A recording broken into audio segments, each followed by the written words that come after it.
Ladies and gentlemen, boys and girls of all ages, welcome to the Paranormal Portal. It's Friday night here on the show, and it's not only Friday night, but it's Friday the 13th. I always love Friday the 13th. They've always been pretty good days for me personally. I don't know. Maybe I'm contrary to the norm. Maybe they're not unlucky, whatever the thing is. I'm okay with it, and I got a little treat for y'all. And if you saw the flyers that I posted, then you already know, but Freaky Friday is a wonderful show that was launched by a good friend of ours who's Mr. Kev Baker, who's passed on. But I have one of the alumni of Freaky Friday right here with me. And that is, of course, our good friend, Mr. Kevin Shores. Mr. NESE is with us. How you doing, NESE? Are you there? Bonjour, Anin, Nese Indigenica, Nishinab, Weminoa, Kevin Richard Shores, Indigenica, Shakanashi, Moog, Mekwanin, Dunde, Minwan, Indogichida, Aki, Minoa, Gawa, Babigani, Kakandunji, Bob, Moorhead, Minnesota, Nungu, Minde, Chimi, Gwitch, my brother from the same Mother Earth. Thank you for this beautiful opportunity to be here on Paranormal Portal, well, Friday the 13th. Freaky Friday the 13th show, though, yeah. And I named that in honor of our good friend Kev Baker. But can you kind of give us a little bit of history of this?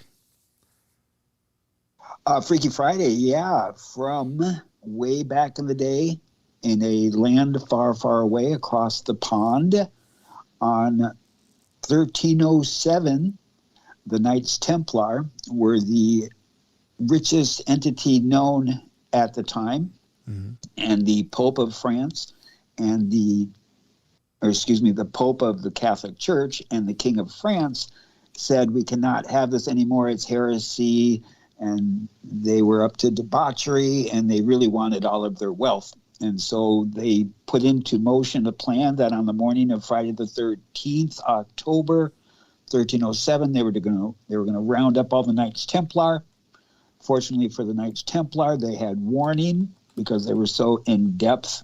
And so 1/3 of the ships took off to Scotland and became the Scottish Rite. 1/3 of the ships went to the UK and became the New York Rite. And then the other third of the ships went to the Caribbeans and became the Pirates of the Caribbeans with the iconography of the Union Jack, the skull and bones. And from that auspicious date of dread, it was then considered unlucky to have a Friday the 13th. So we touch wood, we avoid black cats, we throw salt over our shoulders, we do this, that, and the other thing, and follow the superstitions. And they all coalesce on these occurrences when all the alignment of time comes to Friday the 13th.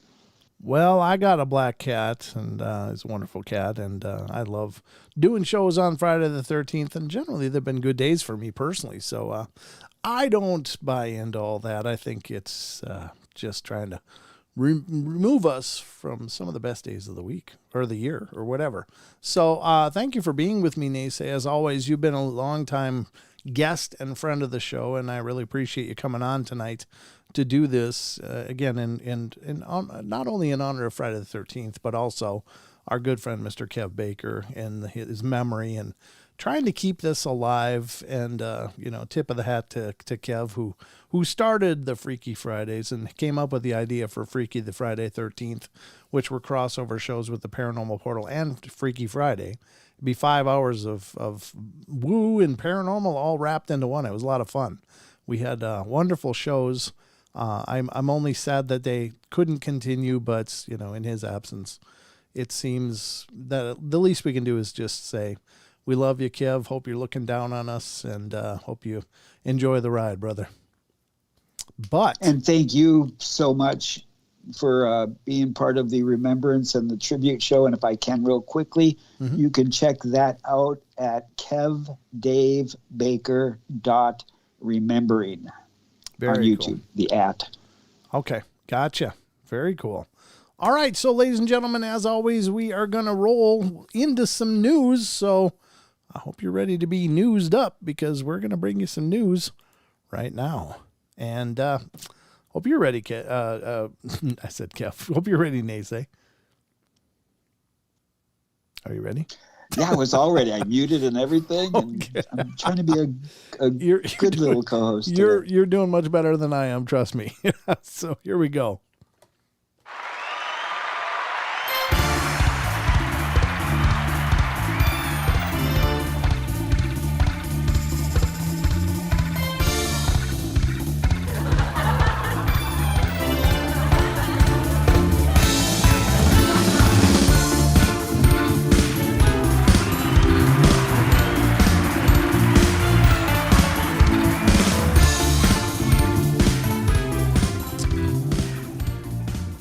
All right, ladies and gentlemen, welcome to the Paranormal Portal News Desk. I am here as your anchor, Brent Thomas, and I have my co-anchor, Mr. NESE, Kevin Shores, with me, and he's not on camera, obviously, because he's not on camera, so I didn't prepare a little tile for him, but he will be speaking as well from the distance of the Minnesota tundra. So first up, we are going to get into some news here, and hopefully I've done a good job culminating several articles for your viewing pleasure. And if not, just remember, I do the best I can. All right, the first one up tonight on our news festival of the Paranormal Portal for this Freaky Friday the 13th is kind of interesting. It's more about paleontology, and I don't know how big the article is, but we'll touch on it anyway, because apparently they found the largest known flower trapped in amber revealed in new images. And this comes from unexplained-mysteries.com. Please check them out. It's a wonderful site. I love it to death, and it's been absolutely precious to me here on the show with great stories and information. So go over and support them at unexplained-mysteries.com. So this is the largest flower captured in amber, I guess. So let's take a look at it. An incredibly well-preserved flower dating back to almost 40 million years has been the subject of a new study. Anyone with an interest in paleontology will undoubtedly wish they could get a glimpse of what our planet was like millions of years ago. But thanks to the remarkable preservation made possible by amber, we can at least take a limited peek at a few things from Earth's distant past. This intriguing example, the largest flower ever found preserved in amber, is particularly impressive. It might only be 28 millimeters across, but it is still much larger than any other specimen, providing scientists with an ideal opportunity to study a flower from this time period. It's thought to have originated in the Baltic forest of northern Europe during the late Eocene, it's Eocene, and dates back to between 33.9 and 38 million years ago. During a recent study, scientists extracted pollen from the specimen and found that it closely relates to modern species of flower from Asia known as Simplocus or Simplosos, or however the hell you say that. They have since proposed it be named Simplocus Kowalewski. Let's go. It's the Polish flower. It's got a ski at the end, or two eyes though, I guess. So anyway, very cool. I don't know, NESE, what do you think? Kind of cool? I am always amazed when you find all of these petrified things. And the really cool thing about plant material, when it fossilizes, it becomes harder and harder. Shout out to PPP. Wouldn't you like to find ancient plants of that? Oh, jeez. I don't That's even. my idea of fun. Find an extinct strain. Oh my God! Yeah, right? Wouldn't that be something? Well, there you go. That's the first increment of our news festival tonight. An old flower, so maybe they'll plant a new one. I don't know. I know that the Earth was a lot different back then. Like there was allegedly a hell of a lot more oxygen in the atmosphere then than now. So I don't know that it could survive now unless it was crossbred with some other, the Plaucine or whatever the hell it said, or Simplocus or Plosis or whatever. Maybe they can kind of combine them to make some new flower based on the old flower. I don't know. I mean, is it that important? Probably not. But it's interesting nonetheless. I mean, I'm ready for Jurassic Park. Let's just roll it out. After the last 3 years, what the hell? Let's just do it. Well, I find it easy to conceive that there is an island of Dr. Monroe out there. Oh, or Monroe or Monroe? Probably both. Yeah. Moreau, wasn't it Moreau? Yeah, it was But that was Monroe. genetic manipulation. Oh, sure. But Well, so was Jurassic Park, though, when you think about it. I mean, they spliced it with toads and other stuff to make the dinosaurs. So yeah, it's not too surprising it went awry a little bit there. But next, another silly humans. yeah, silly wascals. There's another advent of Uri Geller in the news, which never ceases to amaze me how desperate this man is to still get attention. But and I'm not a real Uri Geller lover. I think whatever. He is whoever he is, and I don't pretend to know, but I just think his claims are pretty bizarre and way out there. But anyway, his latest news blurb from Uri Geller is, Uri Geller blames technical problems on extraterrestrial visitors. Those darn aliens. This is from January 13th, 2023. The Israeli spoon bender. I love that he'll always be known as the spoon bender. Spoon man. Believes that aliens are testing out our technological systems prior to an invasion. Geller, who's no stranger to making out their claims, started the new year by implying that intelligent extraterrestrials are likely to be responsible for the recent major outage of the Federal Aviation Administration's IT system, which saw thousands of flights grounded across the United States. He also suggested that cosmic forces might be responsible for similar issues with social media platforms such as Facebook. How will we live? How can we live without it? And WhatsApp in recent months. This is just out now. All flights grounded after major system failure sparks travel chaos in the United States. I mean, a few months ago, we had the internet down, WhatsApp down, he said on Twitter. I don't think the internet ever went down, did it? That's kind of a pretty broad claim. I have no doubt in my mind that aliens are testing our so-called sophisticated systems. This is major. Lots of UFOs have been spotted over nuclear plants. But that's forever. Nuclear submarines and so on. They're doing something, and they are testing us. Started in the 1940s near A-bomb development sites. More recently, something has been stalking nuclear carrier strike groups. Pentagon says we don't know what these UFOs are. Geller's long warned of what he calls an impending alien invasion, having previously cautioned NASA to prepare for such an event. So far, however, he hasn't been able to provide any evidence to back up any of his assertions. So, Uri Geller says we're looking for an ET invasion. NESE, what do you think?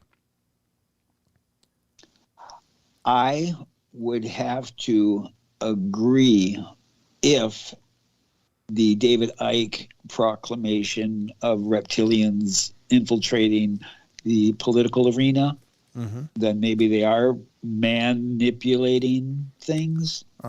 But I always have a hard time when they talk about like one extraterrestrial or one group of alien, because I'm under the belief, and I think that there are multitudes of entities out there instead of, as we've been talked about, like the common gray. Yeah. But what I'm really excited for is when the extraterrestrials come back and they show the deed for the earth. They're like, this is ours. We were renting it to you. Time to pay the bill. Or just like tenants sometimes have to get, or sometimes the landlord has to get rid of a tenant because they ain't taking care of the place. Sure. Well, there's that. Yeah. I think you're evicted. Everybody that's drinking juice boxes, get out. But more likely, since we call ourselves humans, we always find some excuse, reason, or justification for operator error. Sure. I mean, hell, the aviation administration might have been using Windows. That would explain a lot. And didn't Homer work for them first before the nuclear power plant? He may have. I don't know about that. I'm not sure. I'm not sure what his resume looks like, but yeah, pretty bizarre. Again, Uri Geller's kind of coming out from deep left on a lot of this stuff without any way to substantiate his claims. And how do you substantiate those? I don't know. But could he be right? Maybe. I mean, there's certainly the possibility we're going to be invaded, but there's also the possibility that they've always been here and have been a part of our development for aeons, or maybe there's nothing. I don't know. I've seen them, but they're vehicles, not them specifically. But I've seen people that I was sure were aliens, but that's just me. I don't know. Anyway, interestingly enough, he's still in the news, and he's going to keep on making himself timely and relevant any way he can. So I guess the best way to do that is by making sensational claims. So thank you, Yuri, for yet another news bite of fun. Let's get to the next one, and this is from unexplained-mysteries.com, and this one is having to do with dogs. And it's one of those articles that I saw, and I'm like, who cares? But let's see what it says, because it's kind of curious. I know we have a lot of pet lovers out there. I'm a pet lover as well. I'm an animal lover, so maybe this is important to you. Maybe it's not. But from unexplained-mysteries.com, are dogs predominantly left or right-handed? What do you think, NESE? Any opinion? What did the dog say when he walked into the bar? Who shot my paw? What? Oh, that was supposed to be saloon. I ruined the joke. Oh. What did the dog say limping into the saloon? Okay. Who shot my paw? I don't know. I would assume, since there is always the dominant side, the dominant eye, the dominant ear, that I would make the assumption that a dog would have possibly a dominant side. Okay. But it would be interesting if it was like the front left paw and the back right paw for balance. Ooh, wouldn't that be something if it was cross dominance? Let's see what it says. Most of us write with either our left or right hand, but is handedness also a thing in the animal kingdom? The vast majority of people use one hand or the other for most things, and nearly 90% of the human population, this is the right hand. Some 10 to 13% of humans are left-handed, with men being 3 times more likely to be left-handed than women, though very few people are ambidextrous. Until relatively recently, it was assumed that handedness was unique to humans, but studies of animals suggest that handedness may be a fundamental feature of all mammals. What is less clear is how this is displayed in animals, and whether this is the same as human-handedness. A wide array of tests have been developed in an effort to determine whether the domestic dog displays any evidence of preferred paw use. Tasks have included stabilizing a toy, reaching for a food treat placed inside a container, or removing an object, such as a blanket or a piece of sticky tape from the animal's body. Other indicators include recording the first step taken walking downstairs, or the paw given to a person upon request. Findings from studies using these tasks differ to some degree, although a recent meta-analysis concluded that overall dogs are more likely to be paw preferent than ambilateral, which we call ambidextrous when talking about humans, or to display no favored paw at all. But unlike in humans, paw preference appears to be roughly even split. Handedness in dogs, therefore, specific to the individual rather than the population. There's a lot more of this, but there you go. I guess that's the meat and taters of that, is that apparently with dogs and other animals, it's individual. It's not there's not any one preference more likely than the other. I was part dog then until the 3rd grade, because I was ambidextrous until they broke me. Oh, really? But technically that would have been 21 years in dog standards. Well, yeah, that works. But now, they didn't break my brother. He is left-handed, but they eventually broke me, and right is my dominant now. Oh, yeah. I know in some cultures that's a big thing, and that may be part of it, is that there are specific hands that are meant for specific things, and so being left-handed in some cultures is absolutely taboo. Like, don't ever reach out with your left hand. Because that's the Charmin hand, or whatever you want to call it. I don't know what you call it, but it's the wiper. That's the wiper. Well, I also heard that like your left hand is your hand of like love, because your heart hangs over to the left more. And that's why your right hand is like your weapon hand. And so when you would raise your right hand to show you have no weapon in your hand. That's allegedly. Yeah, I think I'd heard that too. Or a pistol hand or whatever, it's more likely. So when you reached out to shake, it was less likely they were going to draw on you. Yeah. So it was kind of a symbolic thing, I guess, or maybe not. Or a hokey pokey thing. Yeah, maybe. I see what you did there. I see what you did. Yeah, I got that. All right, so let's get to the next one. This is unexplained-mysteries.com. I think we only got time for a couple more. All right, this is kind of good news, I guess, considering it was billions of dollars in development and many years late. But it turns out it's starting to pay the rent, and I'm speaking, of course, of the James Webb Space Telescope. Unexplained-mysteries.com reports that the James Webb Space Telescope has discovered its first planet. Woof, that's cool. The newly discovered world, which is 41 light years away, is almost exactly the same size as the Earth. The hunt for life outside our solar system essentially boils down to finding planets that could potentially support it, which is all the more reason why this debut discovery by the James Webb Space Telescope, which is likely to lead to a plethora of other similar discoveries, is so significant. Situated 41 light years away in constellation Octans, the planet named LHS 475b, you're so romantic, is very similar in size to our own world, and thanks to the impressive capabilities of the James Webb, we already know a lot more about it than we otherwise would. While there is still much work to be done in analyzing this new world, scientists already know that it does not have a choking thick atmosphere like Titan, which is a good start. The first observational results from an Earth-sized rocky planet open the door to many possibilities for studying rocky planet atmospheres with Webb, said NASA's Mark Clampin. Webb is bringing us closer and closer to a new understanding of Earth-like worlds outside the solar system. And the mission is only getting started. Well, there you go.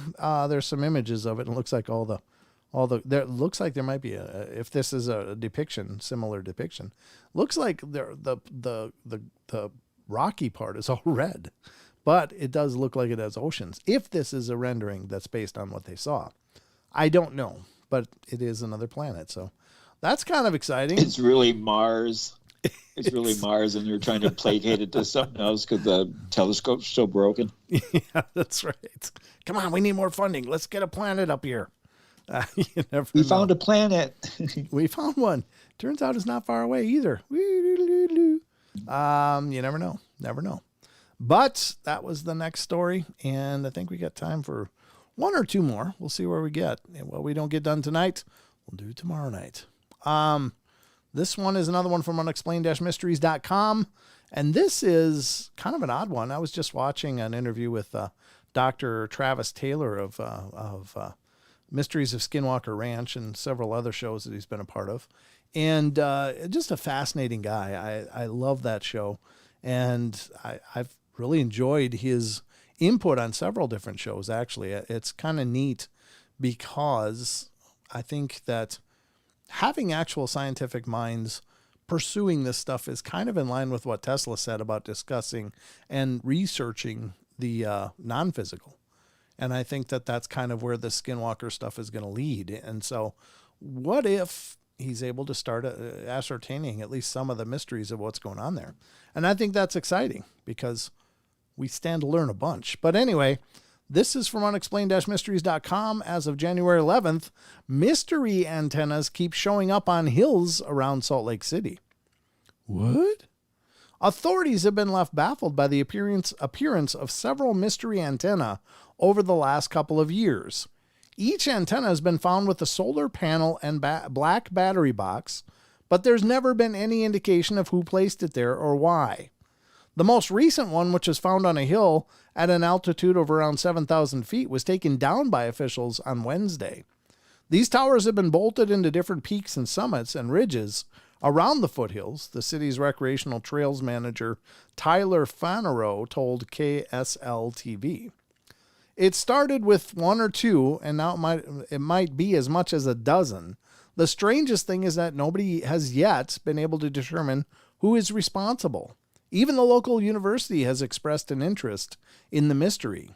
Since Salt Lake City leaders alerted the University of Utah to the unauthorized solar panel towers in the foothills northeast of the Avenues neighborhood, University of Utah representatives have been actively coordinated with city public lands officials to determine whether any member of our campus community is connected to the towers. As far as we know, the tower located on the university property is not owned and operated by the university. We appreciate Salt Lake City's collaboration and dedicated efforts to identify the towers. So, that's going to wrap up the news. We're going to go to the first break, ladies and gentlemen. We'll be right back in just a couple minutes. Don't go away for more of The Portal. Make a list of the things you want.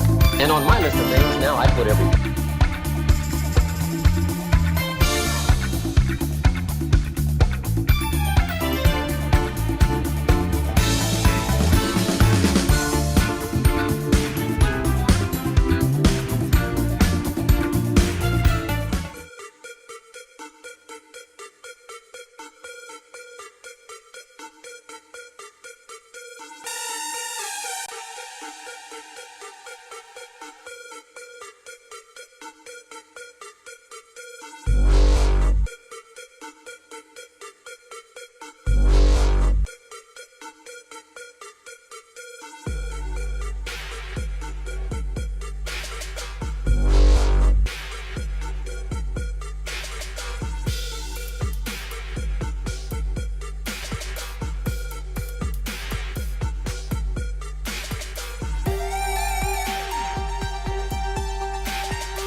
But it is a rave, Android. It's a rave. Tell the girlfriend we love her too.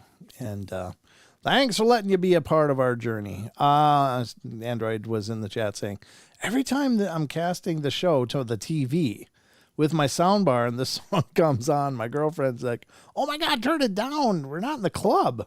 Me, it's not my fault. It gets louder during commercials. I don't know why that is, but by God, we love you. And thanks for listening. And thank the girlfriend, too. We sure appreciate that. But we have a lot more show to get to. We are joined tonight by Mr. NESE, who is joining us on this Freaky Friday the 13th as we dive into Friday the 13th here on the Paranormal Portal. How you doing, NESE? It might not be a rave, but it's a really good rock band because Brent is rocking and I'm a rolling. Yeah. Yeah, you're in a wheelchair. I see what you did there. Well played, sir. Well played.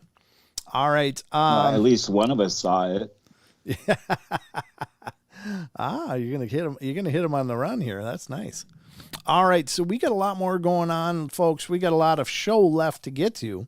This is the second half hour of our journey here tonight, and as always, we have to get to the Discord question of the week, and this is a fun one. Although I was a little nervous about an hour and a half before the show, I'm looking, and I'd post the question last night. There's like one response, and then Android saying, "Hey, I'm going to come back later and answer this," and that was it. It's like, oh man, this is going to be the shortest segment ever. But I think more people have gone in there and started answering, so I think we have more responses than we did have. But ladies and gentlemen, this is the new segment or newest segment of the Paranormal Portal. Show is here on YouTube, and this is the questions of the week. Oops, not that one.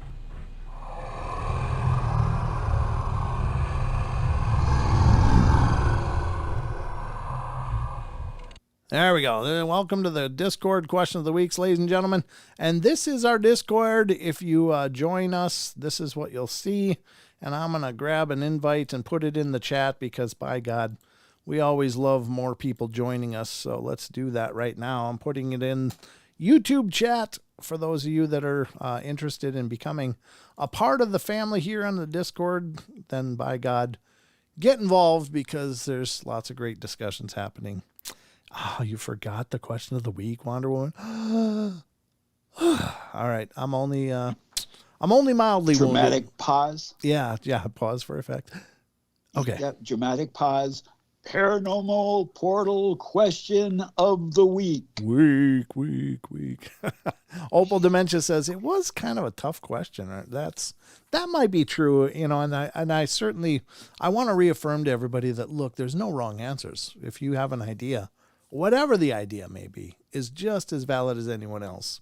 So don't let the possibility that you don't answer because you feel like, oh, I'm going to look really not smart or anything. Because honestly, everybody's input is valuable because we just don't know what the hell's going on with this stuff. There's no experts. There's no textbook on what this stuff is. So whatever you think is perfect. And I've got to tell you, like every one of these people that have answered in the past has brought me to a new possibility of understanding in my mind. So you guys have all contributed to my personal body of knowledge and personal body of consideration of these weird things just by putting in your 2 cents, whatever it is. So don't let that intimidate you. Don't think it's got to be an entire dissertation of, facts and references. Just, hey, I think this is what it is. Okay, perfect. Perfect. Change your perspective. The circle with the dot in the center. The dot in the center is what you're looking at. Do you want to look at it from the same angle over and over again? You get more clarification when you go around the circle and check it out. Yeah, exactly. So everybody's input is valuable on these things. So by all means. So here's the thread right here where it's the Discord questions of the week. And this is where I post these questions. And we got a couple more. And Android really brought it home here. Nice job. Nice job. So we got a few responses here that I'm going to read through. And then you and I will talk about it, NESE. So the question of the week this time was, for Friday's show, many who have had paranormal experiences report that after an initial experience, they often experience other paranormal events and not necessarily of the same type, i.e. could be a ghost initially and then they'll see a UFO or a cryptid or something else. Do you think these individuals are different somehow than most others? If so, what do you think this difference could be? So I just thought, well, let's see what people think, I have my own opinions, obviously, and I've shared them on the show through the years, but Chucky Danger was the first to weigh in, and he said, I don't want to pretend to know the answer, but perhaps once you see something from the other side of the veil, it causes an awakening and an awareness in the mind of the experiencer. This awareness could also cause other phenomena to also become aware of that individual. The analogy I like to picture is that we're all wandering around through life blindly in the dark. After having an experience, you turn on your flashlight to know what else is in the dark. You can see what is in the beam of light, and and what's in the darkness can see where you are. That's a great analogy, Chucky. Thank you. I think that's profound. Could be absolutely right. And this is where Android says, I'm going to reply to this before 10. If I don't reply, then somebody give me a reminder. So I sent him a reminder at about 6. I said, hey, your reminder. A little early, but anyway. Shepherdess says, the few people I have known who have had strange experiences happen to them, and different types of strange, seem to be artistic, empathetic, and intuitive types. Yeah, that does seem like a common thread. You're absolutely right. Great response. Fathom 13 says, everyone is generally the same, or can be. The sensitivity of people can be different as to whether they are open-minded enough to encounter some types of phenomena, closed-minded enough and need guidance, and sometimes not spiritually minded enough, which entices messages from both good and evil sources. I believe the experiences come from a flickering of our soul, or how brightly it is lit it may appear to things in certain moments. We can't see what is seen by the other forms of intelligence, so we have to pay more attention to our instincts, intuition, and feelings, much like how you would think your aura would look to yourself at different times. Phenomena is often meant to be dwelt upon as a message. It's up to the experiencer to decipher with free will if the message should be acted on or followed in my experiences. Great points. I think that's phenomenal response. Okay, so here's Androids, and he got it in. Good job, Android. Okay, so I believe there's 2 or 3 different factors here that cause some people to have more paranormal experiences than others. The most common explanation that people reference is that once you have a paranormal experience, just by chance, then you're more aware of it because you become a believer. That's a good point. So you are subconsciously always looking out for it instead of ignoring things. Yeah, that's a great point. I think this can explain part of the reason some people have experienced more, but I think it only explains a small part of why some experience a lot more. I've had 9 different paranormal experiences of spiritual nature, and 6 of the 9 were plain as day, right directly in front of me, and that were impossible to ignore. No matter how oblivious someone was, they could not have missed those 6. So from my experience, it's not just being more aware. My personal theory is that once you experience one, especially when it happens in close range to you, the energy of that experience changes on a level that we cannot see visually, at least not yet scientifically. Then that energy follows us for life, which somehow either puts on the same vibration or somehow attracts other activity like a magnet. Yeah, that's a great point. We'll get more to some thoughts on that. Think of it like a nuclear radiation. If someone goes to Chernobyl and rolls around in the dirt, then they're going to have a residual nuclear radiation all over them. Even after they wash all that dirt off of them, they will still have the effects of that nuclear radiation that stays with them. So I believe having a paranormal experience can cause whatever energy that they are made of to radiate onto our body. Then that somehow attracts others or changes the vibration of the molecules in your body to just be on a frequency closer to them, which can trigger a spark of more things happening. Yeah. Great thoughts. And just here and there, 66, I think the cryptids we're brought or introduced to our little planet by different alien species. Ghosts, I don't believe, are linked to aliens in the same way. I think that some aliens are very fascinated with the human soul because they don't have or have lost the ability to have one. And they study the ghosts in the aspect of the soul outside of the body. Yeah, that could be. Now, what are your thoughts, NESE? I would have to say F, all of the above, but to generalize it in my perspective. What do you mean F all that the if above? we look at F, like when you take a multiple choice question. Oh, okay. And it would have like all of the above. I was like, wait a minute. Are you flipping off everybody? What's going on here? Okay. So you're like D, all the above. Well, there were so many responses. Yeah, there were so many responses. I went to F instead of D. All right.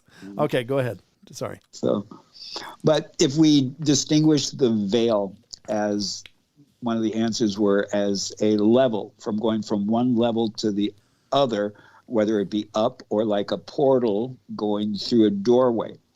So if we resonate at a certain frequency, our optimal generalization is what we experience in that frequency. However, if there is a frequency disruption, which either adds to our frequency or diminishes our frequency, it would then open the possibility of seeing different from that frequency. And like when you have a radio and you fine tune into the station, once you have one of these occurrences of shifting your frequency to experience this paranormal metaphysical occurrence, then you start realizing where that is on the dial.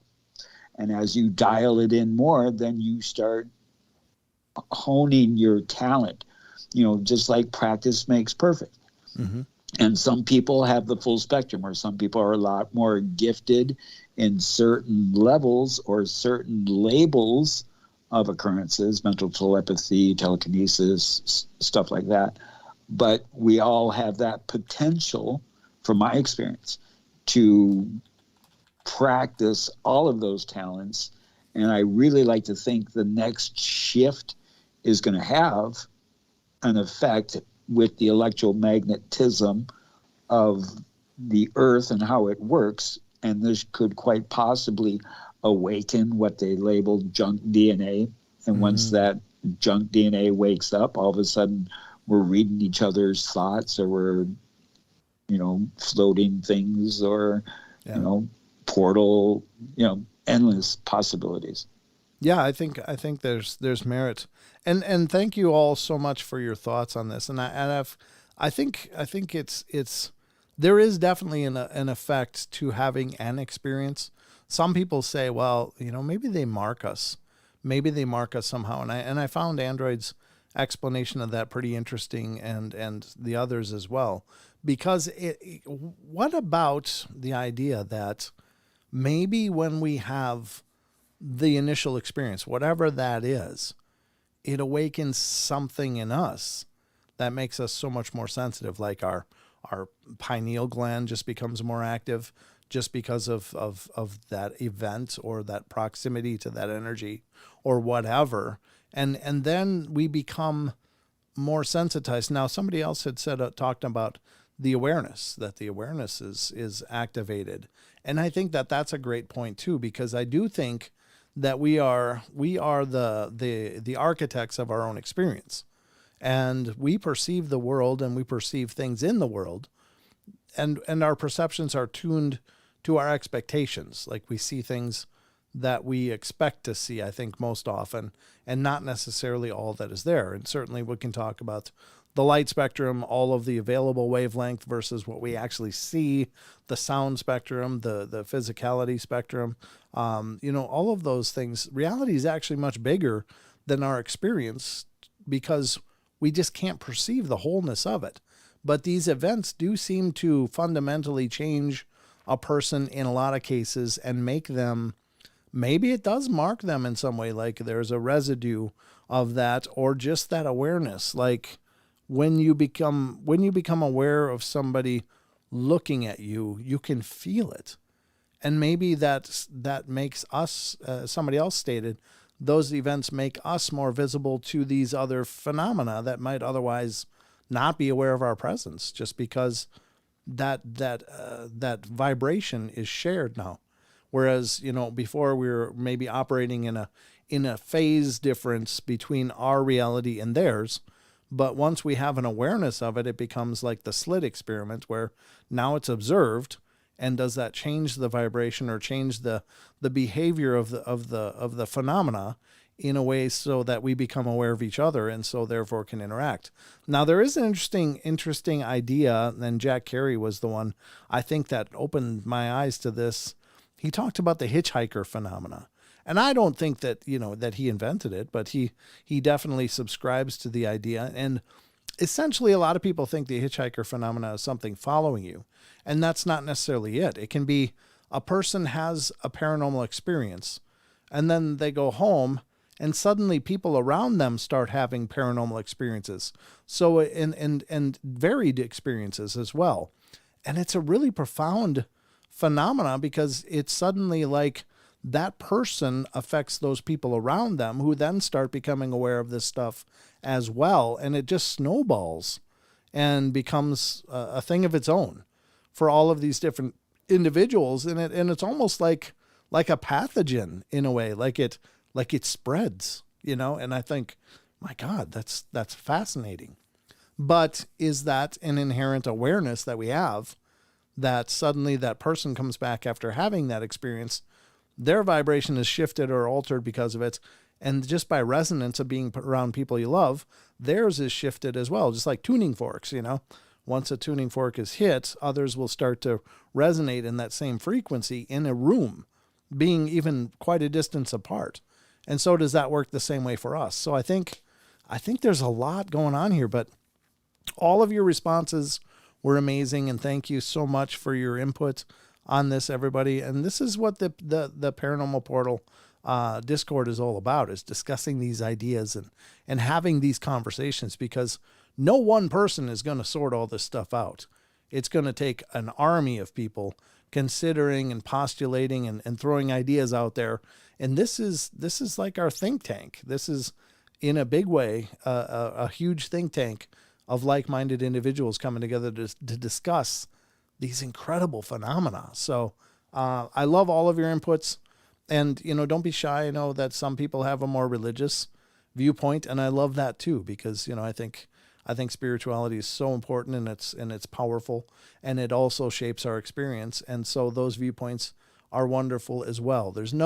You don't have to fit a certain criteria to be a part of this. Just share what you think. Bring what you believe to the table, and we're all enriched by it. Even if I don't agree with everything I read, you guys all make me think, and that's amazing. And so thank you to all of you who are a part of this. And again, the link is in there. I don't know if it's still here. Let me see if I can try to repaste it again. Yes, it's still there. So I'll repaste it again in the YouTube chat. So if anybody wants to become a part of it, we'd love to have you become a part of the Discord and the questions of the week. So thank you, everybody. Appreciate it. Let's get back to the rest of this. And I'm so glad that they have all these answers, because I don't have the patience to give everybody all the answers. Well, it's nice that you weigh in every once in a while on the show. So we appreciate that you donate at least some of your time and experience. 0.0789246%. Yeah, well, no. Of my 2 cents. Well, whatever you're willing to give, we're willing to take.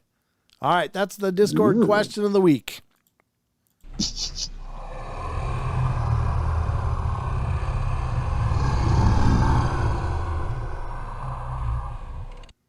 All right, ladies and gentlemen, and now we're getting towards, let's see where we're at exactly here. Let me look at the time. We got 6 minutes until the break, so we got a few things to I guess we could get to in those 6 minutes. And I guess first of all, I am going to pull up. Let me pull up the OBS here and get that there.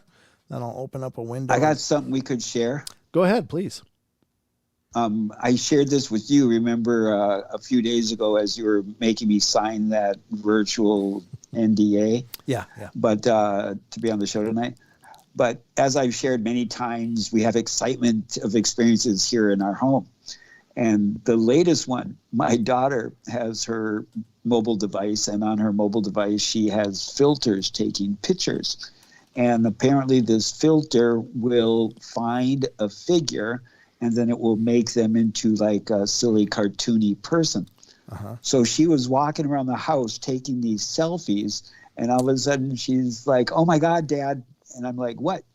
She took a selfie picture, and the filter said that there was it recognized an entity behind her and made another silly character behind her. Ooh. And then she started going around the house and taking just pictures of different rooms of the house without her in it. And she was finding all of these silly people all the time. And then finally she's like, "Oh my God, I want to take a picture downstairs." And so she reached around without going in front of the stairs. She reached around and took a picture down the stairs, and she looked at it and she's like, "Oh my God, Dad, they're at the bottom of the stairs." And I said, "What's really creepy is that if you go back and take a picture and they're at the top of the stairs." Ooh. And then she's like, "No, I don't want to do it." And I'm like, "Come on, you can do it. There's nothing threatening here in the house." Mm-hmm. So she went and took a picture, and there was one entity that was halfway up the stairs. Oh. And then I asked her if she saved them, and she didn't, because I wanted to send them to you. Oh, man. To get your opinion on it. Yeah, have her do it again and save them if she could.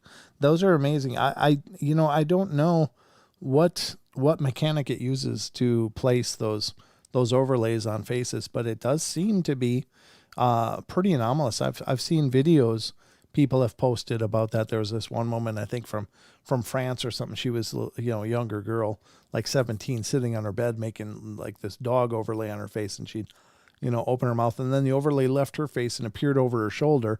And then when you open her mouth, then the tongue gets stuck out, and suddenly it's like appearing over her shoulder, and then the mouth opens and the tongue comes out. And she gets these bug eyes like, and I think those are fascinating. I mean, it could be very legitimate. I don't know how false positives happen with that. I don't know much about the technology, but I find those fascinating because why not? I mean, again, we're talking about spectrums of light that maybe we can't see. It just doesn't work for our eyes. Our eyes can't pick it up, but maybe the phone can, and it sees more than we do. Go ahead. Sorry, I was going to say maybe between the next break I'll ask and see if she'll do it again. Yeah, that'd be cool. I mean, we'd need if we could have some on the fly photos. Hi, Diane. Good to see you. Thank you for coming in. Good to see all of you. We'll do shout outs after the break. So if you want to shout out, just keep typing in the chat and it'll populate the list so that I can check it out and give you a shout out. But we're down to about the 2-minute mark. But I think those are fascinating, NESE, and if she will, that'd be a lot of fun because it'd be neat to have some real-time ones. I was just talking to my nephew before the show, and he's living in my grandmother's basement where I used to live and had a bunch of weird things happen there when I lived there.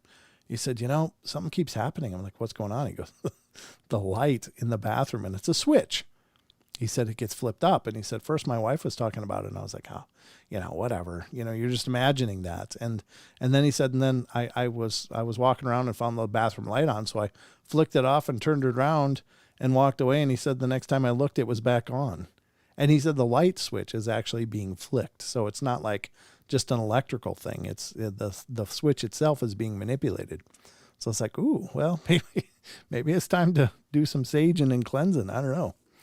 That's pretty intense. But when I lived there, the upstairs was all torn out when I lived there, and nobody else was in the house, just me. And I think Sheldon at the time. And I remember waking up at 2 a.m. and hearing like hard shoes walking around on the plywood floors. And I know nobody was up there. I mean, I go up and look out the windows, make sure that there's no cars there or anything. And he would just walk around and then just stop. Just strangeness. Yeah, it's always enjoyable. And there was this period of where, the goose flesh and I'd get scared Sure. when these things would happen. Uh-huh. But now it's like seemingly nothing surprises me. Touch wood. Knock on wood. Yeah. Yeah. I mean, you don't ever want to challenge the universe because I believe the universe will answer or something will answer. But yeah, those incidents are at first they're unnerving, but then after a while it's just like, well, it's just the way things are here. Never anything bad happened, just something was there. So we're going to go to the break, folks, so don't go away. We'll be right back in just a couple minutes. Since we're simulcasting on the other networks, we got to take breaks with them. So we'll be right back. Don't go away. Lots more to come. Second hour coming right up. We'll be right back.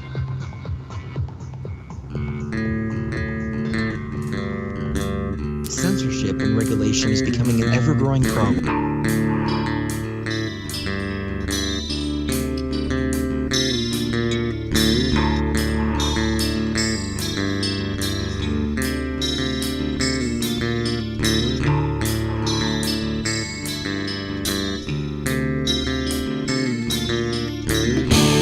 Everybody likes to play their games. Everybody loves to place their bets.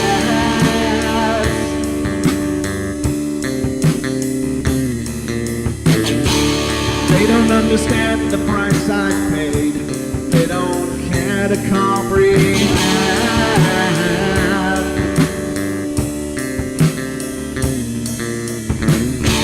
Trace their lines upon my body, dripping scars across my heart.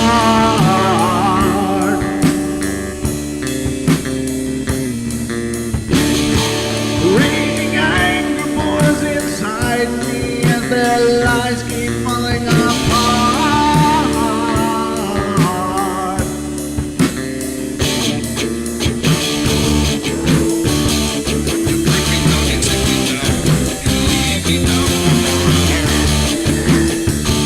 But I'm not broken yet. I'm not broken yet. I'm not broken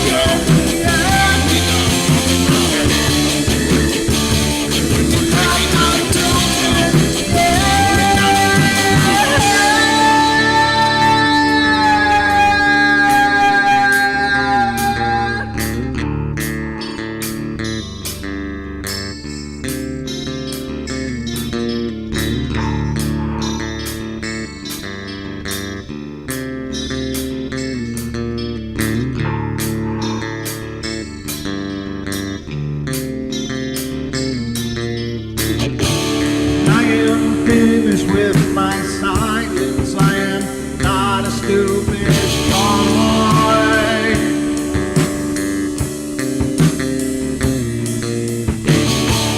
No more breaking me with kindness. Just you dance upon my joy.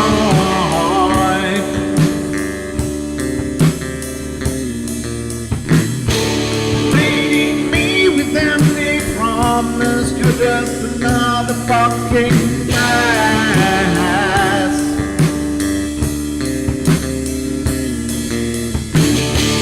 Taking off the slice of my sanity. Just make sure that you're well fed.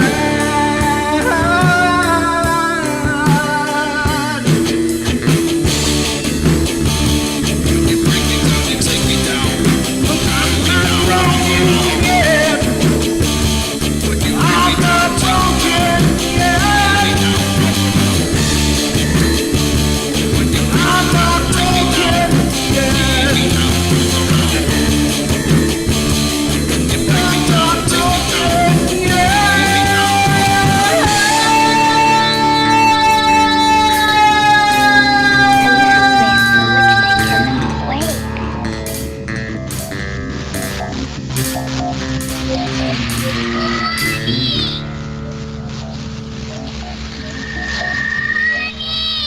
I can't see you, Mommy. Where are you? I've never sensed anything like it.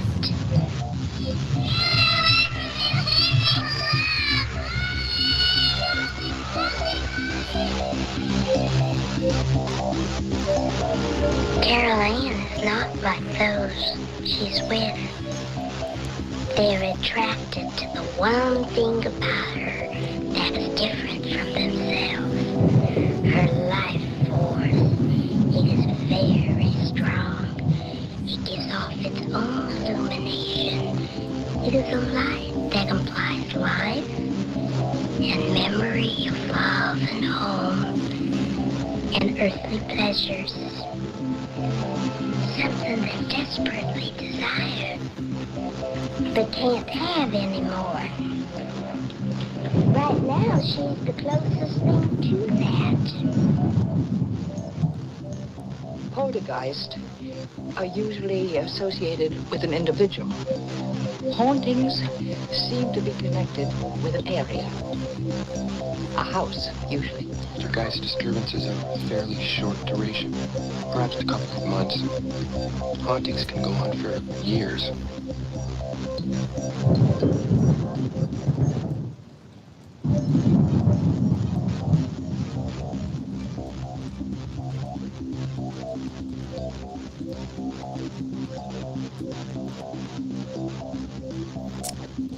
More and more experience. Wow. Been just reading the chat, and a lot of our people in the YouTube chat have had some pretty profound experiences. That's pretty crazy. Thank you all for sharing those out there. Maybe we, and I just put it in the YouTube chat, but maybe we should have a segment of the show. But here's the problem. I'd love to do that. I really would, but it's hard for people to call in. And I'm not sure what that is, but I'd love to do a segment on the show, listener ghost stories. And anybody that has ghost stories can call in. Or listener paranormal stories or whatever. And just whether you've seen a UFO, whether you've seen a ghost or whatever, you could call in and just share it on the show here. If you've got a bunch of experiences, I would invite you to go to paranormalportal.net. And I'm going to put that in the chat here. Paranormalportal.net. And if you go there, you're going to find this. And I'm going to put it up on screen here. So just a sec. I wasn't quite as prepared as I wanted to be. But this is the main information hub for the Paranormal Portal, all things Paranormal Portal.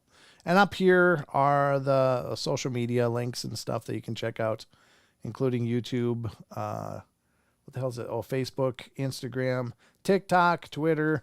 And so you can get linked into all of our stuff there. Not linked in literally, but you can catch all of our social media contacts there. But if you scroll down, there's usually a timer here. There's a segment that times to our next live stream. So that when it times out, it just disappears. But down here is the part that I'm talking about.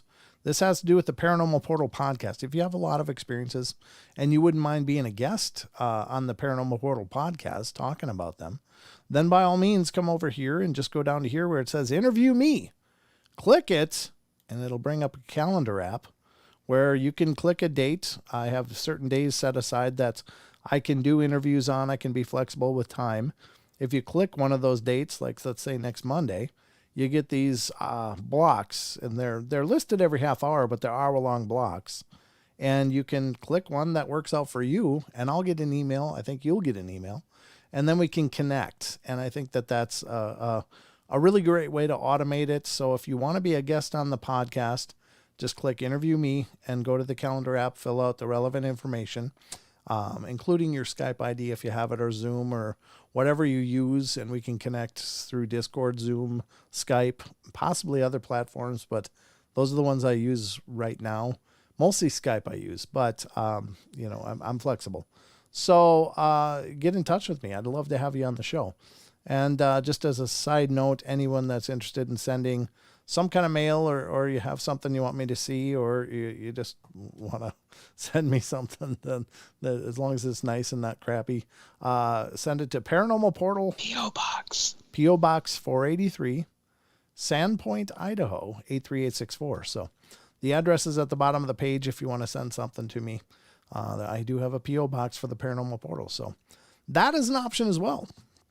But those are just some opportunities for us to get in touch and connect. But maybe we'll, if I get enough interest and I can convince people to actually call in, because it would suck to set aside a whole segment of the show that nobody uses or very few people use.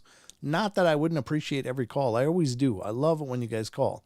But I know some people are really shy, and it's like, I'm just an idiot with a microphone.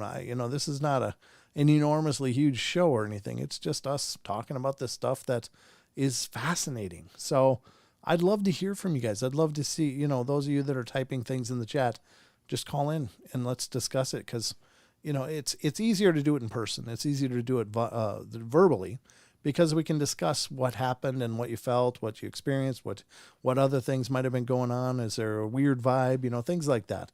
We can really drill into the experience, and it could start out as just a half-hour segment on the shows. And if people do it, we could, do it longer. But I just, want people to know that the phones are always live here anyway. So if any of you ever want to call in, please feel free to do that. You can call right in, and we can talk and dive into it. I'd love to hear from you.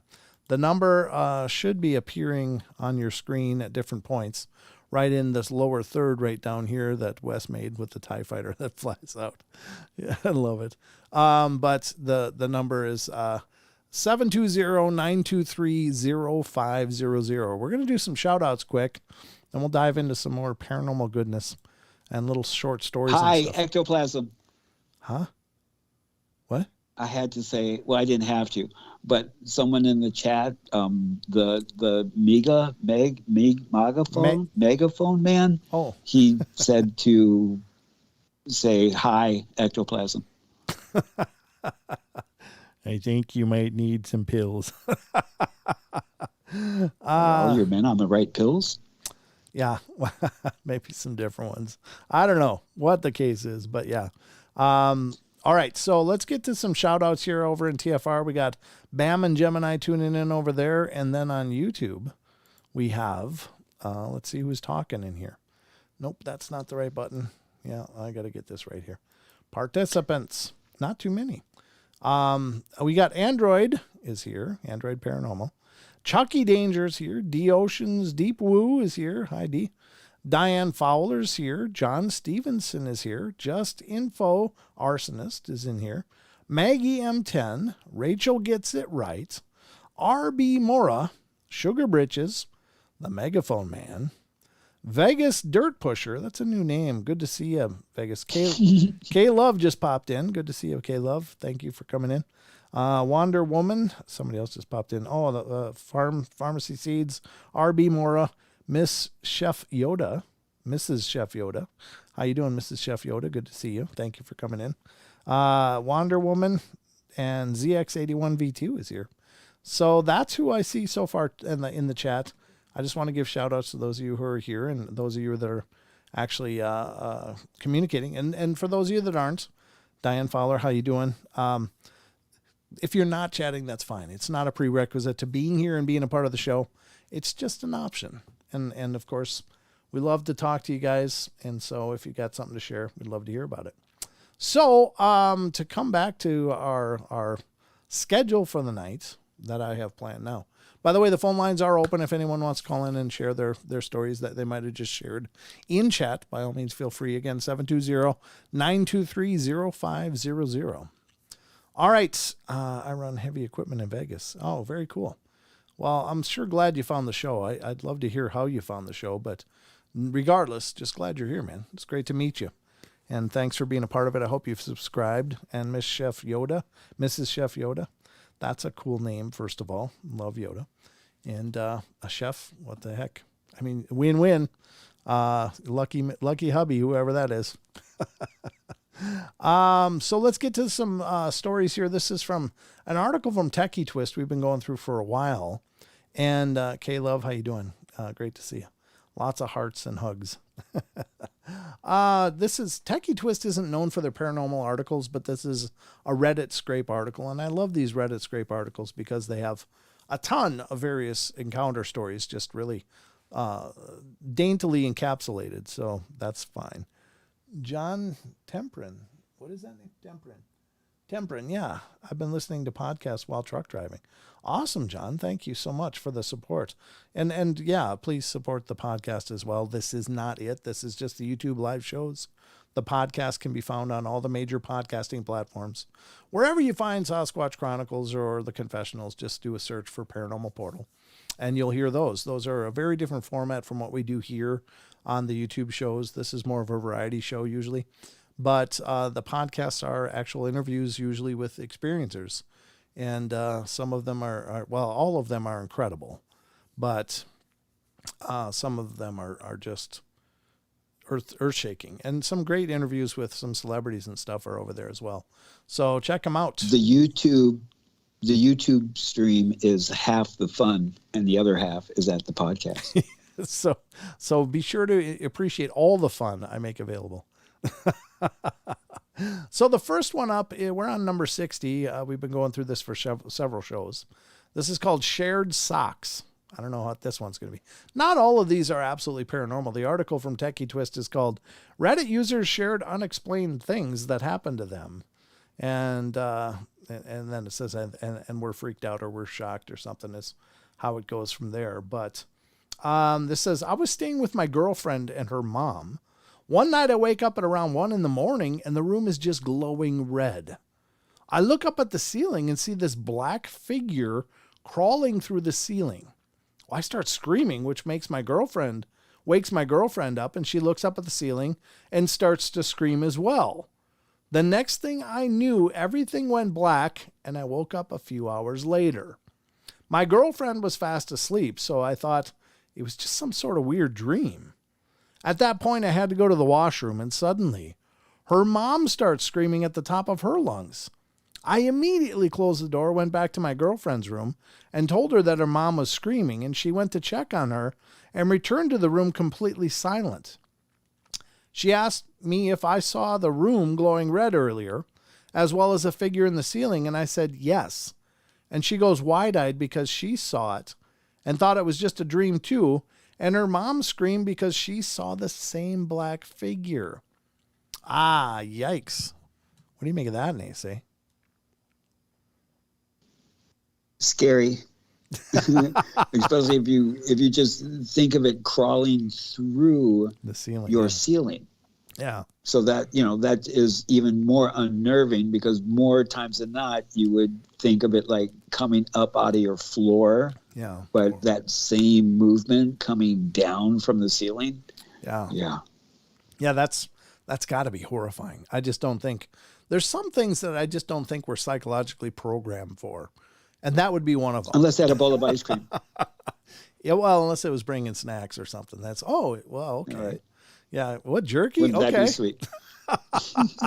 Yeah, but you got to just think, what would that look like? So oftentimes when we're covering stories, and oftentimes with the cryptids, I try to think, well, what does the 8-foot tall or 10-foot tall really pissed off monster look like? I mean, what does that feel like to be just standing there, in the presence of something like that? And honestly, I can't really tell. I mean, I've thought about it a bunch, and I'm not sure I want to know, to be honest, because I'm pretty sure I'd be fudge striping my undies in a huge way. But I will say that, there's just some things psychologically that take us right off the map. And that would be one of them. Something black crawling around up in your ceiling and out and in or whatever. I mean, I don't even know how to conceptualize what they saw, if this is indeed a true story, which it's supposed to be. Yeah, that's just horrible. Horrible. But well, whoever that is in the audience that's sitting on the couch, lift your feet up really quick before they grab your ankles. They might be under the couch. Just saying. Android, be careful. Why are the monsters always pissed off? I don't know, RB. I mean, I'm just, most of the encounters with cryptids is intimidating. They're not like, there are some at a distance that are like, oh, they look and acknowledge and go. I'm talking about close encounters. When they're close, they're usually not happy. I mean, I very rarely hear a story where it's like, and it just looked at me thoughtfully. It was always a growl or trees breaking and stuff being thrown or something. So it's generally, they're very intimidating moments There are a few that are more at a distance that are more indifferent, like it's the glance as it walks across the road, which still I think would be an incredible thing to process psychologically, but it's a distance. And so it's not the same level of intensity. I'm talking about just, turning around a tree and suddenly you look up and there's 10 foot of something. It's hairy, it's huge, and it could beat you into mud in a nanosecond, and it's not happy to see you. There's so Most of us get that. Go ahead. Sorry. Most of us get that same adrenaline rush or fear when we see the spider close up instead of across the room. Yeah. Because if it's across the room and you see the spider, you're kind of like, oh, a spider. Yeah. But then all of a sudden you look down and it's like an inch away from your hand or your body. Then it's like, oh, geez, spider. Yeah, exactly. So put that same premise on a 8-foot entity, then fudge sickles. Yeah. I'm just, and I don't mean to imply they're actually angry, but they definitely do seem to display territorial displays of not necessarily aggression, but intimidation. And so they're not happy to see us because obviously we're somewhere where they want to be, and they generally don't like to share space with us. Not exclusively, but I think if they choose to come onto your property, that's one thing. But if you're out in the woods and you're near a family group and they're like, hey, this isn't okay. That's what I'm referring to when I say that. I don't mean to put out the idea that all these things are pissed and want to hurt us. I mean, that's certainly not the case, but they generally aren't real happy to see us. And especially if it's something like a dog man, for God's sakes. Those things never are happy to see us. They're always looking like they're going to bite something off. And that's one of the reasons why you should keep a rubber ball in your pocket. Yeah. Little rawhide chew, throw it and run the other direction. Yeah. Right. Run. Yeah, exactly. So the next story up. Yeah. Sit, lay down. Touched by an Angel is next. This one sounds like it'll be good. Maybe around the age of 14, early 90s, we're traveling from Texas up to Tacoma, Washington. God, that's a road trip. We're about out of money, almost out of gas, no food, stuck in Chico, California. I sat in the car while Mom took my younger sisters to the restroom at a gas station. Well, the car door opened and I looked up. A lady that looked like a brown-haired Brady mom sat in the seat and faced me. She said, "It seems like you're down on your luck. Take this and give it to your mom. Tell her to pay it forward someday to someone who needs it." I looked down into my hand and there was a $100 bill. I looked up and she had disappeared. My mom come back and I told her what happened and she cried. We got gas. There was a guy selling oranges on the side of the road and we bought a bag and went swimming and ate oranges for a couple of hours before getting back on the road. I never saw the lady again, but she saved us. I love those stories. I love stories like that. Those are powerful. Right, NESE? If I may toot my own horn. Yeah, by all means. As some people might know, in 2000, I was ran over by a garbage truck and I received a settlement. And I used to go to this outdoor festival all the time. And what I would do at some point during the festival, it was a family festival. It was geared to the whole family coming. I would, if there was a kid that would come around and be really nice to me and ask me questions and stuff, I would sometimes give them $100 and say, now squeeze this in your hand as tight as you can and run back to your parents and say, this is for us. Oh, that's really cool. And there is nothing more joyous than when these people will come back and you hear those stories where, these people were in one circumstance when it happened, the woman lost her purse. Oh, wow. And so she lost like $200. Oh. And I did that to this little kid, and he ran and gave it to his mom and dad, and they came back, and she was crying. Oh. And she was like, you cannot believe, I'm getting all teary thinking about it again. But, it's, what else are we here for if not to give? Yeah. Yeah, no, I mean, I absolutely agree. And I've been in both positions in my life. I've been the person that desperately needed someone to show up and help. And I've been the person that has been able to help. And then I've been the person in the middle that couldn't do either. Didn't quite have enough, but didn't have more than enough that I could give it away. And those are tough places to be as well, because you want to help, but you find other ways to help in those cases. But I think you're right. I think that, it's the whole idea that it's incumbent upon us to try to raise, I don't know, some joy or some love or something. And, we do that with the best of our ability. Sometimes it's just giving a smile. Sometimes it's just listening to somebody that desperately needs someone to talk to. And those are the free things. Those are the easy things. It's just the time. But if you have extra and you can give it, I think that's amazing. And the world needs a lot more of that, especially now. So good for you. Well, brother. especially when you talk about, being touched by an angel. If we look at the whole thing of an angel being of positivity. Yeah. And so if we are an entity of positivity and we do something that helps other people find that positivity, then, where is the measurement, of that experience, where it may, you just might happen to say the right 3 words that will pull somebody out of their funk, so it's not easy. No. Always being positive, but when you can, and then throw a little giggle on top of it and a little love, then more power to you.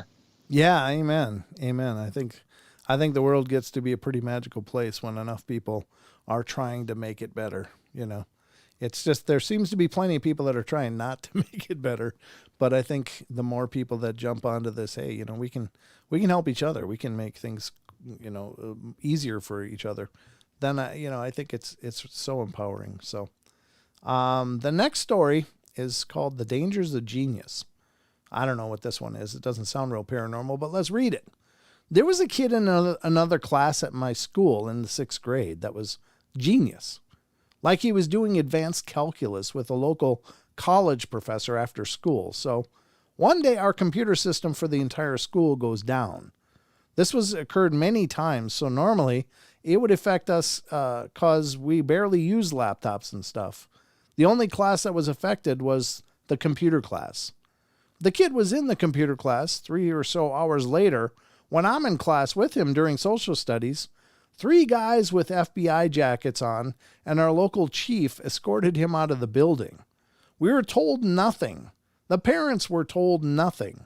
It never hit the news, and to this day, we have no clue what he did, except every single teacher I've asked about this says they were also told nothing. Oh, jeez. Uh-oh. That's not good. Sounds like a young hacker to me. Yeah. He was probably doing some shenanigans, and that's probably why the school network was knocked out. They're like, hey, it's coming from here. Let's knock that off. And they shut it down. But yeah, that's not paranormal, but it's definitely freaky. Some kids are just too smart for their own good. What makes me ponder the whole thing about how close are they tracking our children? Yeah. And from one of those state-sponsored testing, all of a sudden the child, is above and beyond the norm. Yeah. And so they're like, oh, this one is a potential. Let's get them into the club. Oh, exactly. Rhodes Scholars. Thank you, Diane. Really appreciate it. That's awesome. Thank you so much. But yeah, Is that Mama D?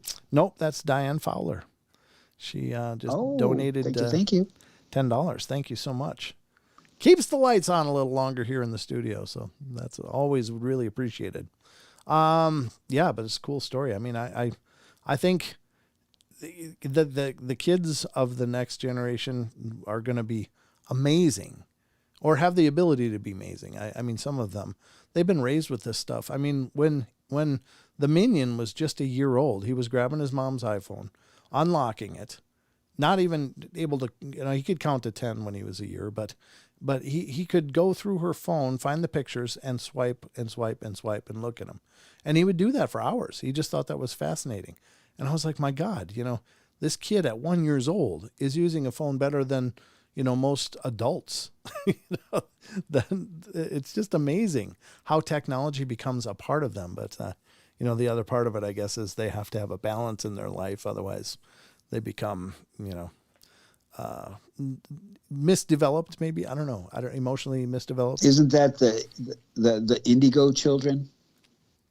Also, I think that was something in the like around 2009. Oh, sure, yeah, the indigos and star seeds and stuff. Sure, yeah. I mean, these children were a lot more advanced than what we seemingly were back then. Yeah, well, being the father of 3 kids and seeing how far they have come just in the experience of their lives, and especially with technology, like they pick it up like a sponge, and these are things I had to very directly learn and meticulously learn, and they just seem to have this awareness that was almost born into them. So it's pretty crazy. We're gonna go to the last break, and we'll come back and do some cryptids. So if you're interested in Dogman, Bigfoot, and other creepies in the night, don't miss it. We'll be right back in just 2 minutes. Don't go away. Friday the 13th. Freaky Friday the 13th.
Yeah, John, you got to catch us live more often. It's the live shows here on YouTube happen every Wednesday, Friday, and Saturday nights at 7 p.m. Pacific or 10 p.m. Eastern time.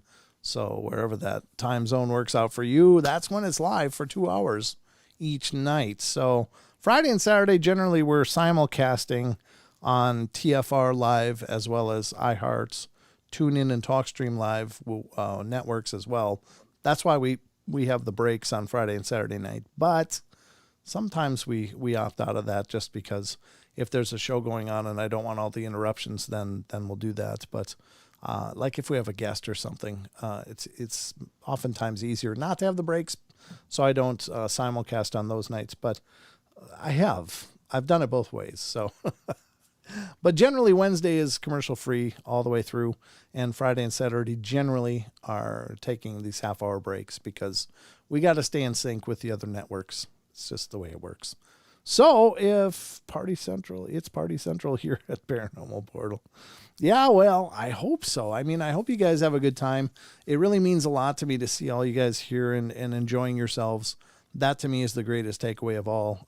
Tonight is a special night. It's Friday the 13th, Freaky Friday the 13th, as we are joined by Freaky Friday alumni and good friend, longtime friend of the show, Mr. NESE.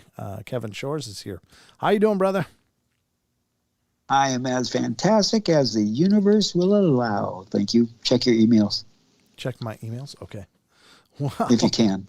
I can. I can don't know how do difficult anything. it is while you're no, it's multi-talented. It's okay. I can do it for you. I generally, there we go. Look at that. Let's see. Oh, really? Let's see. What am I looking at here? Oh no, that's crazy. Okay. So it maps those out, huh? Wow. I can't see, so I don't know. Right. No, what's happening. Right. No, I understand. Let me, how do I get back? Here we go. Let me see if I can download these and put them up on the screens. Download all attachments. Yes, please. And we'll Sorry, show you all guys. those in the audience are on the fly here. Well, we don't often get you on the show. Usually I do these things at another time and would show them maybe tomorrow night. But since you're here live, I definitely want to have you. Oops, I didn't want to open it. There Well, we go. backstory for anybody who's just joining us. My daughter was using her mobile device and taking selfies, and all of a sudden the filter that tries to recognize individuals in the room would make a silly character out of the person that the facial recognition picks up. And all of a sudden she was getting hits throughout the house when nobody was there. And so during the last break, I luckily convinced a 15-year-old to do something that I asked, and she did. Okay, let's see. I'm opening it here. I am putting them in the folder, and we'll open them here in just a sec. All right, so we got 3 images to work with. Yeah, 0, 1, and 2. Okay, let me open it. Open, please. There we go, and I'll drag it over and put it on screen so everybody can see. So that's really, really bizarre. And this is just mapping in the middle of empty areas, right?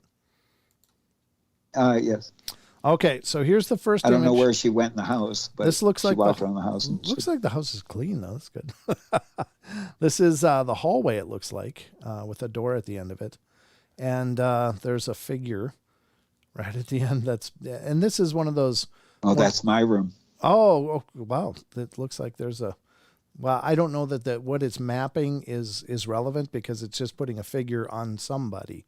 But there's nobody there, obviously. But it's mapping a figure on there that looks like it's about 5 feet tall. And yeah, I mean, it looks like a average woman height.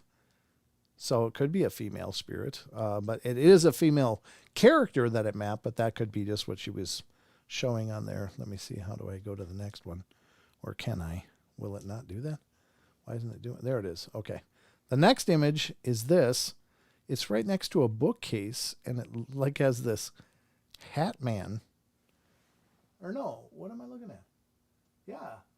There's like a cloaked man standing right next to the bookcase, and then a cartoony girl head on top with a hand draping over the cloaked man. So that's bizarre. That's the front room right by the entryway in the front closet. Yeah, it's got tile on the floor and stuff. Yep. Okay. And then the last one is, what am I looking at here? So it's just a jacket or something that's mapped over a figure that's not there, like you'd usually see legs or whatever. Looks like a little mini desk or little, I don't know what I'm saying. Oh, there's a computer desk. Yeah.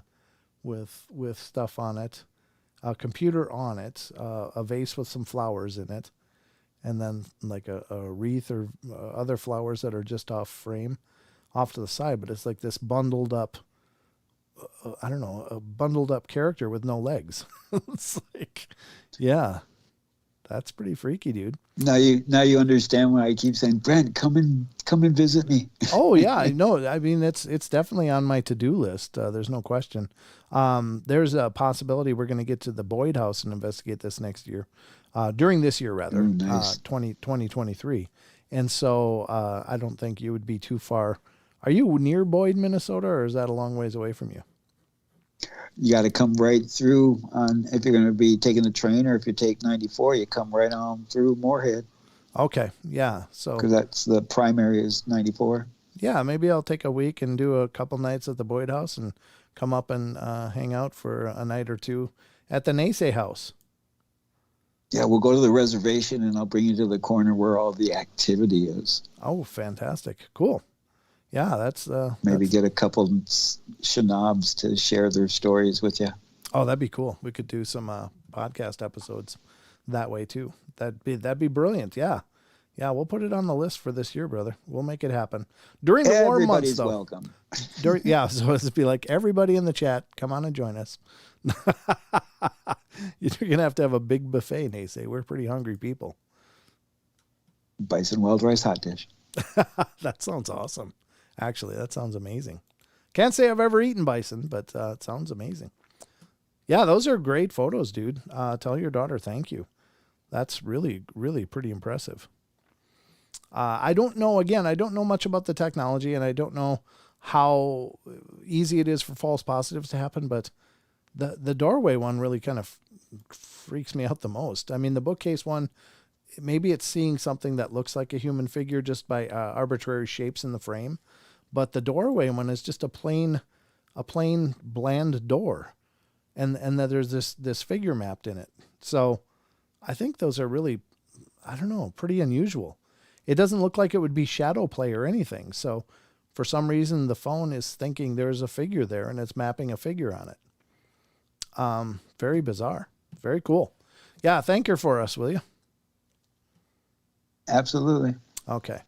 That's really cool. All right. So, ladies and gentlemen, we're in the last stretch of the show, the live show tonight. So I wanted to make sure to hit the cryptids because I know a lot of you guys are fantastically excited to talk about Bigfoot, Dogmen, and all that stuff. So I've got a few articles here from Sasquatch Chronicles blog that I want to get to.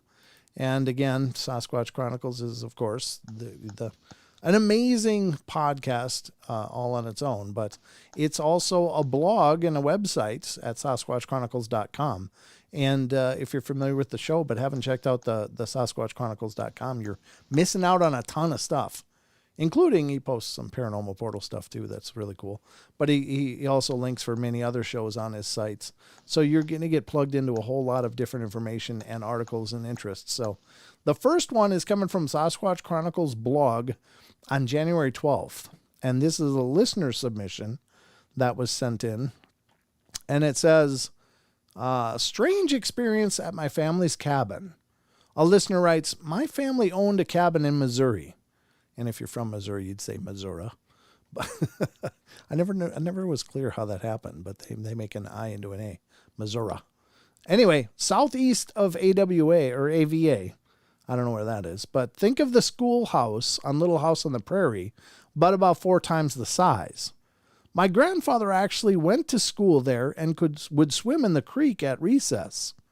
I bring that up only to say that it closed family ties for a long time. that it close family ties at all long time. I'm not sure about that sentence, but anyway, in the 1980s, my uncle witnessed a ball of light between 1 and 3 a.m. It was pale blue in color and about the size of a volleyball. It came in at the west end of the cabin, floated like a balloon on a string roughly 10 feet off the floor, and disappeared into the east wall. They described it as having a very faint sizzle sound, produced no heat, and glowed just bright enough to produce shadows of the furniture on the floor. We talked to the local families and met a few people at the Sauder General Store who called it ball lightning or St. Elmo's fire.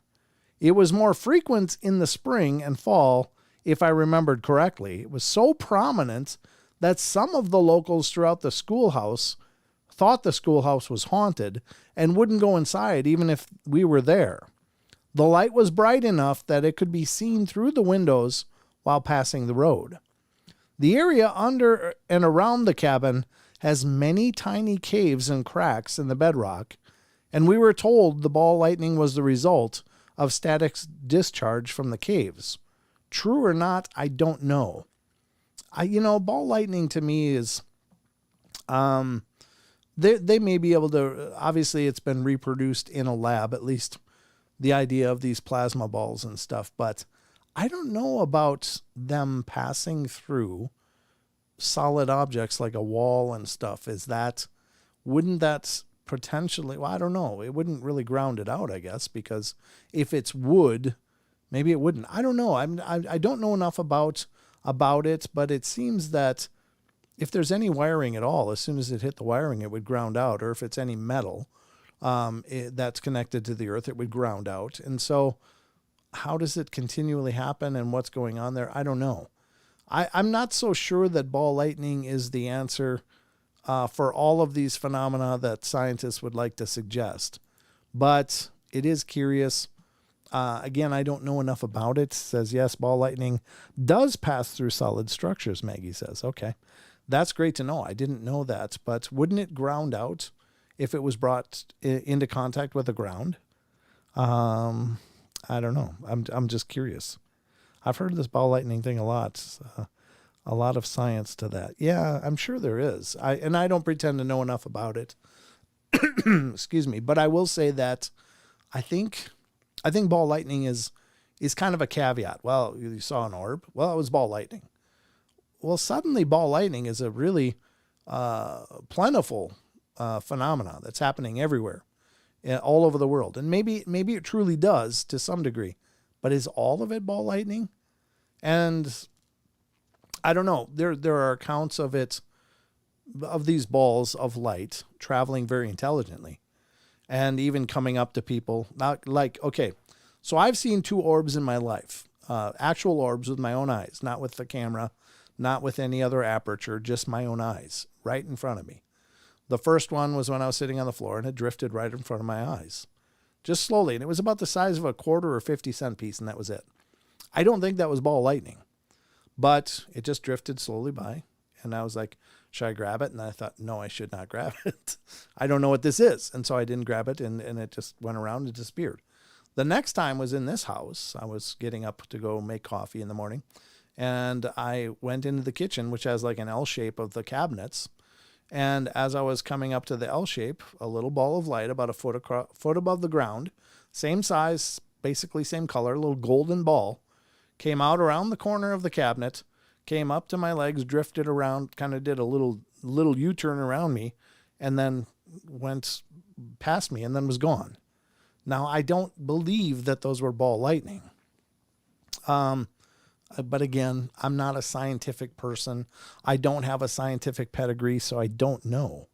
And as far as I know, ball lightning it can be produced. These little plasma balls can be produced, but they just kind of happen and then they fizzle out. I mean, they're not drifting around and doing all kinds of journeys.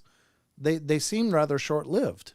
So these are of course our scientific experiments that I'm kind of familiar with, at least marginally. Again, I'm not scientific by any means, but I don't think it's the answer for a lot of this phenomena. What do you think, NESE? You've got a bit of a Well, science. it right away it makes me think about the Foo Fighters of World War II that a bunch of pilots were talking about witnessing. I myself have seen a few different orbs. My favorite, though, is a video where a crop formation occurred from a light coming into the crop, and it kind of did like a spiral thing. And as it drifted around, the crop circle appeared. Wow. So I think the many facets of the ball lightning or the orbs or the glowing circles, they transcend so many different mediums. Yeah. That that I think is kind of part of the powers that should not be, where the disinformation is to be like, look, we can produce it in a lab. And so that deters people like, crop circles, what was his name? Doug and Dave, the guys that did the plank boards, and they were making crop circles. Oh, right. And so right. because of these two guys making fake crop circles, everybody is like, oh, they're all fake, so, right. The question is there. I don't know. Yep. So Maggie says there's no universally agreed on hypothesis for lightning in general. Most of it is unexplained as to how it actually happens, as far as I know. And ZX81V2 says, used to be called wisps. Yeah. And I was like, yeah, the will-o-wisps. Will-o'-the-wisps or will-o'-wisps. I remember that name. And it's fascinating. I don't know. There are plenty of stories out there of these balls of light that seem to transform into something more tangible and then return to the ball of light thing to fly away. And I don't want to get into specifics because I'd be badly paraphrasing the stories, but I've read a few through the years that talked about these balls, like seeming to be intelligent, moving around, and then like coalescing into a little figure that like almost a little, I don't know, a little imp-like thing that was like growling and acting funny, and then it would turn back into a ball and fly away when threatened. It was just like, what the hell's going on? That's a very different thing than ball lightning, I think. But great. How big of a child am I? I don't know. How big of a child are you? Well, allegedly, out of all of the different colors of balls, the worst is to have is the blue balls. Or this. One I'm of those sorry. two. I'm not sorry. I'm sorry. I'm not sorry. It's funny. You're doing a good job for filling in for the long beard. Thank you. Thank you very much. That's not an easy seat to fill. Thank you very much. All right. But interesting story all the same. I think that's fascinating. And I think the whole phenomena is very fascinating. I saw something that wasn't ball lightning. I don't know what it was. I assumed it was a little spirit orb or something, but I don't know. I didn't, at that time in my life, when I first saw it, I had no idea what it was. I was like, what the hell's that? Because I didn't know a lot about this stuff. I was, maybe 20 years old, 21 years old. And I had an interest in ghosts and stuff, but I'd never heard of orbs. I'd never heard of orbs at this time. And then one drifted by my face. I'm like, what the hell's that? The biggest, just perplexed. The biggest UFO sighting I had was an orange ball or sphere. Okay. Or globe. How big? And it was so big that it illuminated the whole area of the road we were on. Okay. Quick story. Me and a friend of mine, I just kind of got fired and quit at the same time from the salon I worked at. Okay. And it was the day before my birthday, June 22nd, 1995. And my dear friend of mine is like, let's drive up to Duluth, because Duluth is like a 2.5 hour drive from the Twin Cities. So we drive up to Duluth, and then we're like, let's drive up to Grand Portage and see the little spirit tree or the witch tree. Then we go up to Grand Portage, and then we're like, well, we're this close to the border. Let's go and get a souvenir across the border. we get to the border and the border store is closed because it's too late. And we're like, well, let's go all the way up to Thunder Bay. Mm-hmm. And so the road had detours. And so we were using old logging roads. So we get to Thunder Bay, grab some postcards and turn around and head back. And on the way back, I'm driving, and right above the steering wheel through the windshield, I see this like orange globe that's like getting closer and closer. Mm-hmm. So I roll down my window, look out the window, look up and stuff. And then I pull over to the side of the road because it's getting bigger and bigger. And all of a sudden, the whole area is starting to illuminate. And I reach over and I grab the lights, and I start pulling the lights off and on. So the headlights are blinking off and on. And then my friend is like, what are you doing? And I'm like, I'm trying to get their attention. And she's like, no. And the minute her fear hit me, I started getting fearful. And then the minute I became fearful, this orange orb took off so fast that it looked almost like a pennant flag in the sky. And it kind of like took off in a quick zigzag, and then it was really high above the sky. And then across from the east came this other orb or ball, and they did a 80-degree rotation on each other and then zoomed across the sky. Wow. And then we're just like, what the heck? Oh, wow. And then we have another like half an hour, 45 minutes before we get to the border. Mm-hmm. And we're like, do we tell them at the border? Do we say something at the border? And I'm like, no, let's not say a single word, because they're like, why are you in Canada for 2 hours and now you're coming back and you're talking about this? But yeah, that was my ultimate primo UFO experience. Yeah, Opal Demetrius says Ojibwe tribe here. Very cool. Anishinaabe. The French called us Ojibwe and the English called us Chippewa, but in our language we say Anishinaabe. Yeah, very cool. Bonjour, Niji. She has a family in Thunder Bay, she says. Very cool. That's cool. Oh, nice. Very nice, yeah. Small world. Well, absolutely. Or we're just reaching more of it. I like that version better personally, but you know, that's just me.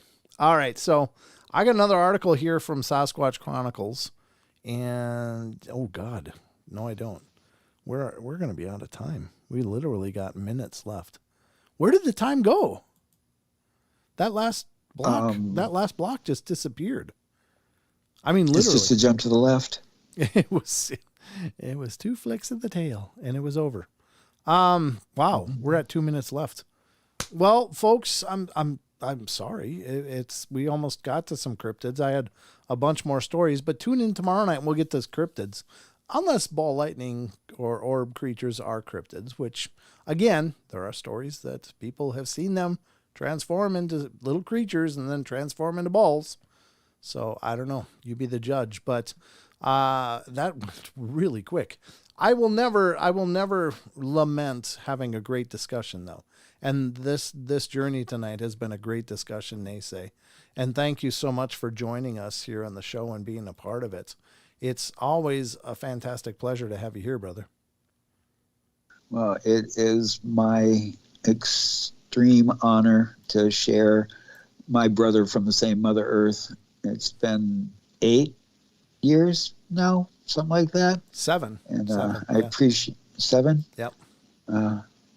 Only true love makes a minute seem like forever.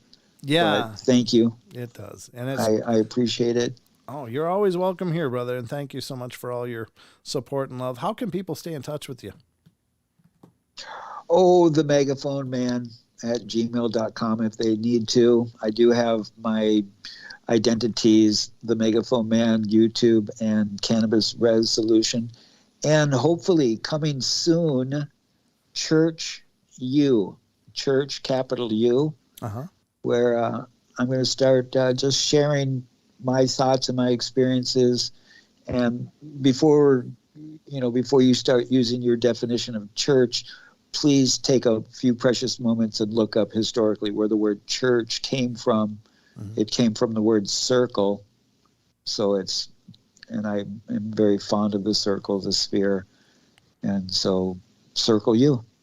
Very cool. Very cool. Well, again, it's a pleasure, brother, and thank you so much for being here.